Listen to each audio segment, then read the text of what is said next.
एक बार की बात है, तथागत गौतम बुद्ध अपने कुछ शिष्यों के साथ एक गांव से गुजर रहे थे। तभी उन्होंने देखा कि वहां से कुछ दूरी पर पेड़ के नीचे एक वृद्ध व्यक्ति बैठा हुआ है। वह पहले जोर जोर से हंसता और फिर अचानक ही रोने लग जाता। बुद्ध के साथ ही उनके शिष्यों ने भी ये सब देखा।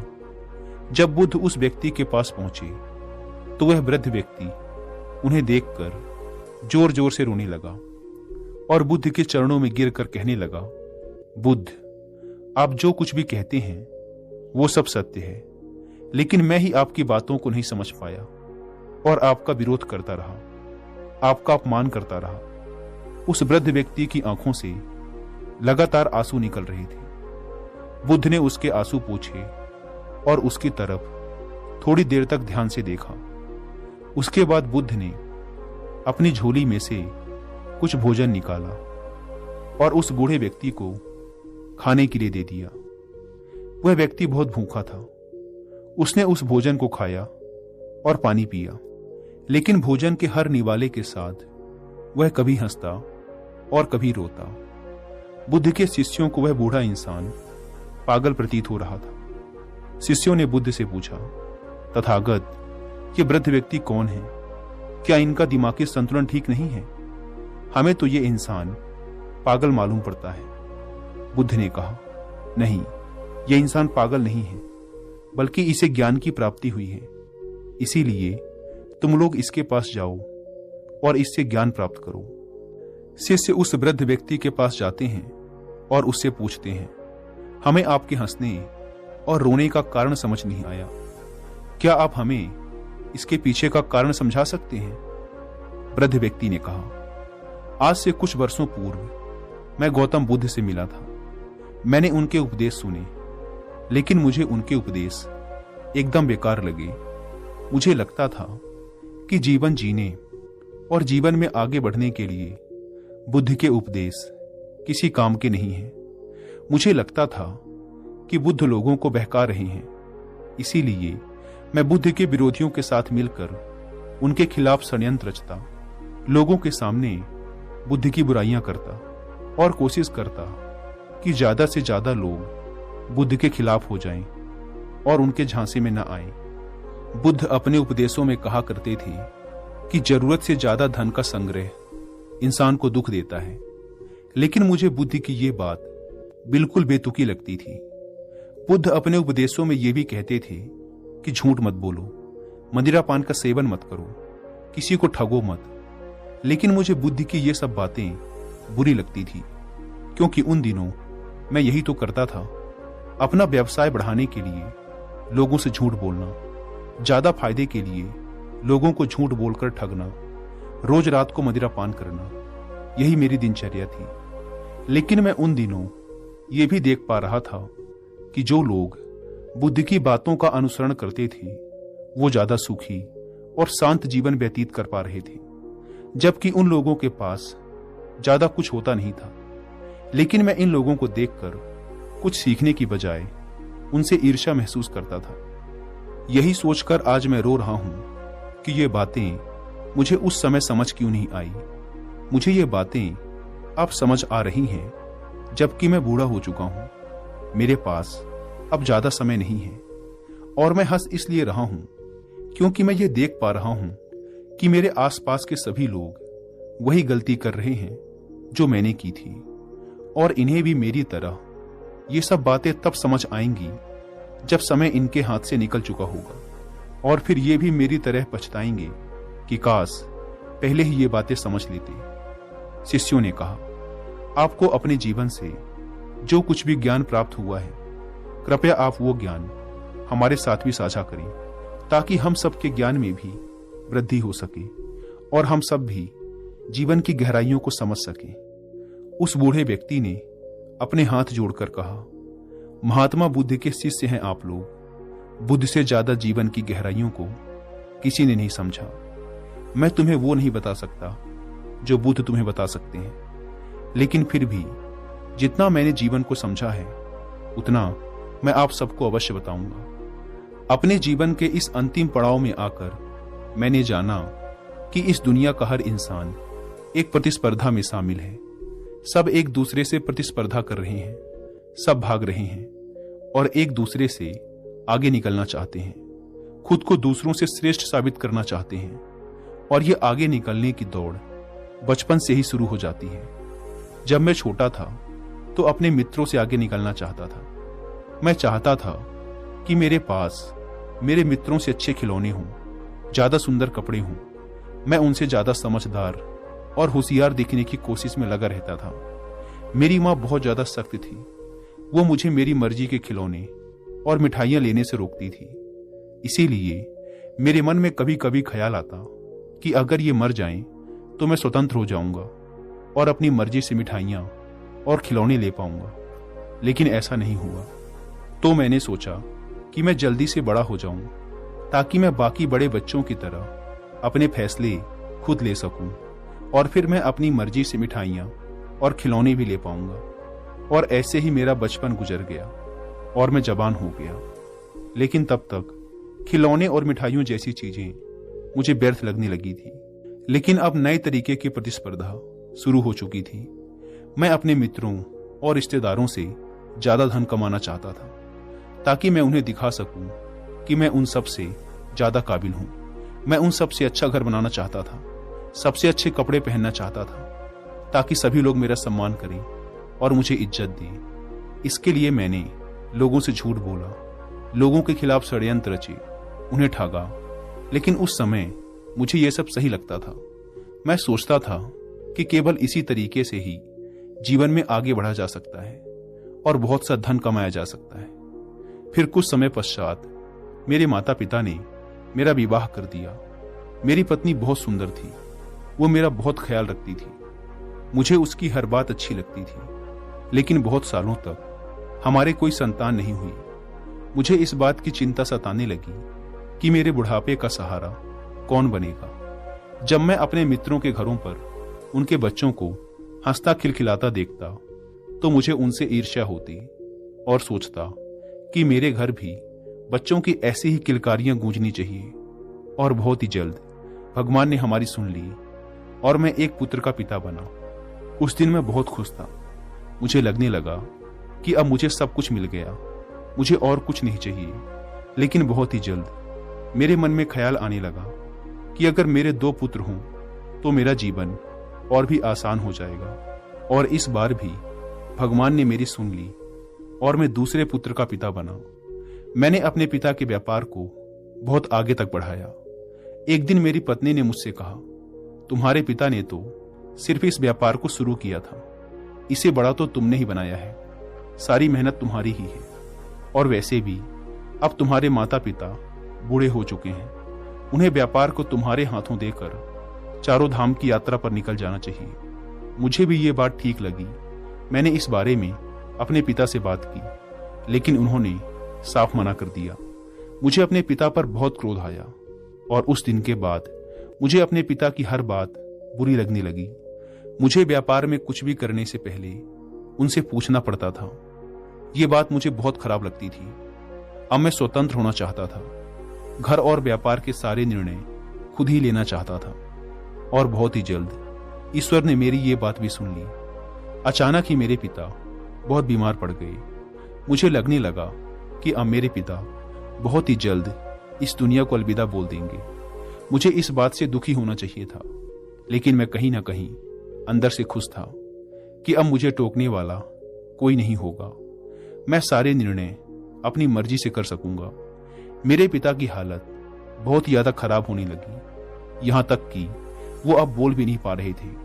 वैद्य ने कहा कि अब इनके पास बहुत ही कम समय है। मित्रों और रिश्तेदारों को खबर कर दो कि आखिरी बार आकर इनसे मिल लें। सारे मित्र और रिश्तेदार एक एक कर पिताजी को देखकर जाने लगे। 1 सप्ताह से ज्यादा का समय हो चुका था। मेरे पिता की हालत बेहद ही खराब थी। तभी मेरी पत्नी ने पीछे से आकर मुझसे कहा, अब सब तो इनको देखकर जा चुके हैं, फिर अभी तक ये जिंदा क्यों हैं? ये मरते क्यों नहीं? मुझे भी मेरी पत्नी की बात सही लगी कि अब तो इन्हें मर ही जाना चाहिए। कम से कम ये अपने दुख से छुटकारा तो पा लेंगे। अगली सुबह जब मैं सोकर उठा और अपने पिता के कमरे में गया तो पाया कि मेरे पिता का देहांत हो चुका था। मेरी माता उनके सिर के पास बैठी रो रही थी। उस समय मुझे भी बहुत दुख लगा। मेरे पिता के साथ बिताए मेरे सभी अच्छे पल एक बार मेरी आंखों के सामने से घूम गए। मैं भी अपनी मां के साथ जोर जोर से रोने लगा। फिर मैंने निर्णय किया कि मैं अपने पिता की अंतिम यात्रा बहुत ही धूमधाम से निकालूंगा, ताकि सभी लोग ये देख सकें कि मैं अपने पिता से कितना प्रेम करता था। और मैंने ऐसा ही किया। मैंने बहुत भव्य तरीके से अपने पिता की अंतिम यात्रा निकाली। लोग बड़े अचंभित थे। आज से पहले उन्होंने इतनी भव्य यात्रा कभी नहीं देखी थी। वे मेरी तारीफें कर रहे थे और मैं ये सब देखकर अंदर ही अंदर बहुत गर्व महसूस कर रहा था कि लोगों की नजरों में मेरा सम्मान और बढ़ गया है। फिर उसके बाद पूरे व्यापार पर मेरा पूर्ण नियंत्रण हो गया। मैं अपनी मर्जी से हर निर्णय लेने लगा। मैंने अपने व्यापार को खूब आगे बढ़ाया। उसके लिए मैंने जो कुछ भी हो सकता था सब कुछ किया। धन के प्रति मेरी हवस और बढ़ती जा रही थी। कुछ ही सालों में मैं अपने नगर का सबसे अमीर व्यापारी बन गया। अब तक मेरे दोनों बेटे भी जवान हो चुके थे। मैंने अपने दोनों बेटों की शादियां दूसरे नगरों के अमीर व्यापारियों से की, ताकि वो मेरे व्यापार में मेरी सहायता कर सकें और मेरा व्यापार और बढ़ सके। फिर एक दिन मेरी माँ की तबीयत खराब होती है और वो भी इस दुनिया से चल बसती है। अब मैं भी धीरे धीरे बुढ़ापे की तरफ बढ़ रहा था। मेरे बच्चे व्यापार में मेरा हाथ बटाने लगे। फिर अचानक कुछ सालों बाद मेरी पत्नी का देहांत हो गया। उस दिन मुझे किसी के जाने का दुख हुआ। मैं एकदम अकेला सा महसूस करने लगा और उदास रहने लगा। फिर किसी ने मुझे बुद्ध के बारे में बताया। मैं बुद्ध के पास गया और उनके प्रवचन सुने, लेकिन उनके उपदेश मेरी सोच के एकदम खिलाफ थे। मैं उनकी बातों से बिल्कुल भी सहमत नहीं था। मेरी तरह और भी वहां बहुत से लोग थे जो बुद्ध की बातों से सहमत नहीं थे। इसीलिए हम लोगों ने मिलकर बुद्ध के खिलाफ बोलना शुरू कर दिया। फिर ऐसे ही कुछ साल और गुजर गए। मैं अपने पुत्रों के साथ व्यापार को आगे बढ़ाता रहा, लेकिन अब दिनों दिन मेरा शरीर कमजोर होता जा रहा था, स्वास्थ्य खराब होता जा रहा था। इसीलिए अब ज्यादातर व्यापार पुत्र ही संभाल रहे थे। फिर एक दिन मेरी हालत कुछ ज्यादा ही खराब हो गई। मैंने अपने इलाज में बड़े से बड़े वैद्य को लगाया, लेकिन कोई परिणाम नहीं निकला। मेरी हालत दिनों दिन खराब होती जा रही थी। फिर एक दिन मेरा बड़ा पुत्र मेरे पास आता है और कहता है, पिताजी, अब आप बूढ़े हो चुके हैं, आपकी तबीयत भी अब ठीक नहीं रहती, इसीलिए अब आप पूरा व्यापार मेरे ऊपर छोड़ दें। मैं उसे संभाल लूंगा और छोटे भाई की भी आप चिंता ना करें, मैं उसे भी संभाल लूंगा। यह सुन मैंने कहा, अभी मैं सिर्फ बीमार हूं, मरा नहीं। मैं कुछ ही दिनों में फिर से स्वस्थ हो जाऊंगा। मेरा बड़ा बेटा चला गया। उसके जाने के बाद छोटा बेटा आया और बोला, पिताजी, आप पूरा व्यापार मेरे हाथों में सौंप दें, मैं उसे आपकी ही तरह आगे बढ़ाऊंगा। आप तो जानते ही हैं कि बड़े भैया नशा करते हैं, इसीलिए व्यापार को चलाना और उसे आगे बढ़ाना उनके बस की बात नहीं है। आप सारा व्यापार मेरे नाम कर दीजिए। मैंने कहा, पुत्र, मैं अभी सिर्फ बीमार हुआ हूं, कुछ ही दिनों में मैं फिर से स्वस्थ हो जाऊंगा। यह सुन वह भी वहां से चला गया, लेकिन मेरी हालत कुछ ज्यादा ही खराब होती जा रही थी। वैद्य ने कह दिया कि अब मेरे पास ज्यादा वक्त नहीं है, इसीलिए सभी मित्रों और रिश्तेदारों को मिलने के लिए बुला लो। यह सुन मेरे पुत्र और मेरी बहुएं रोने लगी। मेरे पुत्र रिश्तेदारों और मित्रों को पत्र लिखने लगे कि वो आखिरी बार आकर मुझे देख लें। मैं पड़ा पड़ा सब कुछ देख रहा था। मैं अभी जिंदा था, लेकिन मेरी मौत का तमाशा मेरी ही आंखों के सामने चल रहा था और मैं कुछ भी नहीं कर पा रहा था। आज पहली बार मुझे मेरे पिता की बेबसी का एहसास हुआ। धीरे धीरे सारे रिश्तेदार मुझे देखने आने लगे।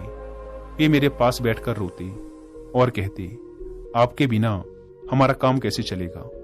मैं सोचता, अभी तो मैं जीवित हूं, ये अभी से मुझे मार क्यों रहे हैं। उन्हें मेरे मरने का दुख नहीं था, उन्हें इस बात का दुख था कि मेरे मरने के बाद उनका काम कैसे चलेगा। सब स्वार्थी हैं और अब तो मेरे पुत्र मेरे सामने ही संपत्ति और व्यापार को लेकर लड़ने लगे थे और इस लड़ाई में उनकी पत्नियां भी उनका साथ दे रही थी। आज जिंदगी में पहली बार मुझे महसूस हुआ कि पूरी जिंदगी बर्बाद करके मैंने जो धन कमाया वो किसी काम का नहीं। वो धन मेरी जिंदगी नहीं बचा सकता, मुझे ठीक नहीं कर सकता, और यही धन मेरे पुत्रों के बीच नफरत का कारण भी बन रहा है। जिस धन के पीछे मैं बचपन से लेकर आज तक भागता रहा, इसको कमाने के लिए ना जाने कितनों से झूठ बोला, कितनों को ठगा और कितनों के घर बर्बाद कर दिए, सिर्फ इसलिए ताकि यह सब एक दिन यहीं पड़ा रह जाए। काश मुझे ये बात उस दिन समझ आ जाती जिस दिन मेरे पिता बिस्तर पर पड़े हुए थे, तो मैं अपने जीवन को एक नई दिशा दे सकता था। ऐसे ऐसे काम कर सकता था कि लोग मुझे मरने के बाद भी याद रखते, क्योंकि तब मेरे पास समय, ऊर्जा और पैसा तीनों थे। लेकिन अब जब ये बात समझ आई तब तक बहुत देर हो चुकी थी। मैंने अपने दोनों पुत्रों को अपने पास बुलाकर पूछा, तुम मेरी अंतिम यात्रा कैसे निकालोगे? बड़े पुत्र ने कहा, पिताजी, अगर आप सारा व्यापार मेरे नाम कर देते हैं तो मैं आपकी अंतिम यात्रा बहुत ही भव्य तरीके से निकालूंगा, ऐसे कि इस नगर के सारे लोग देखते रह जाएंगे और समझ पाएंगे कि आप यूं ही इस नगर के सबसे अमीर इंसान नहीं थे। तभी दूसरे बेटे ने कहा, पिताजी, अगर आप सारा व्यापार मुझे सौंप के जाते हैं तो मैं आपकी अंतिम यात्रा ऐसे निकालूंगा जैसे आज तक किसी राजा महाराजा की भी नहीं निकली होगी। लोग आपकी अंतिम यात्रा को सालों तक याद रखेंगे। बस आप सारा व्यापार मेरे नाम कर दीजिए। और इतना कहकर दोनों पुत्र आपस में लड़ने लगे।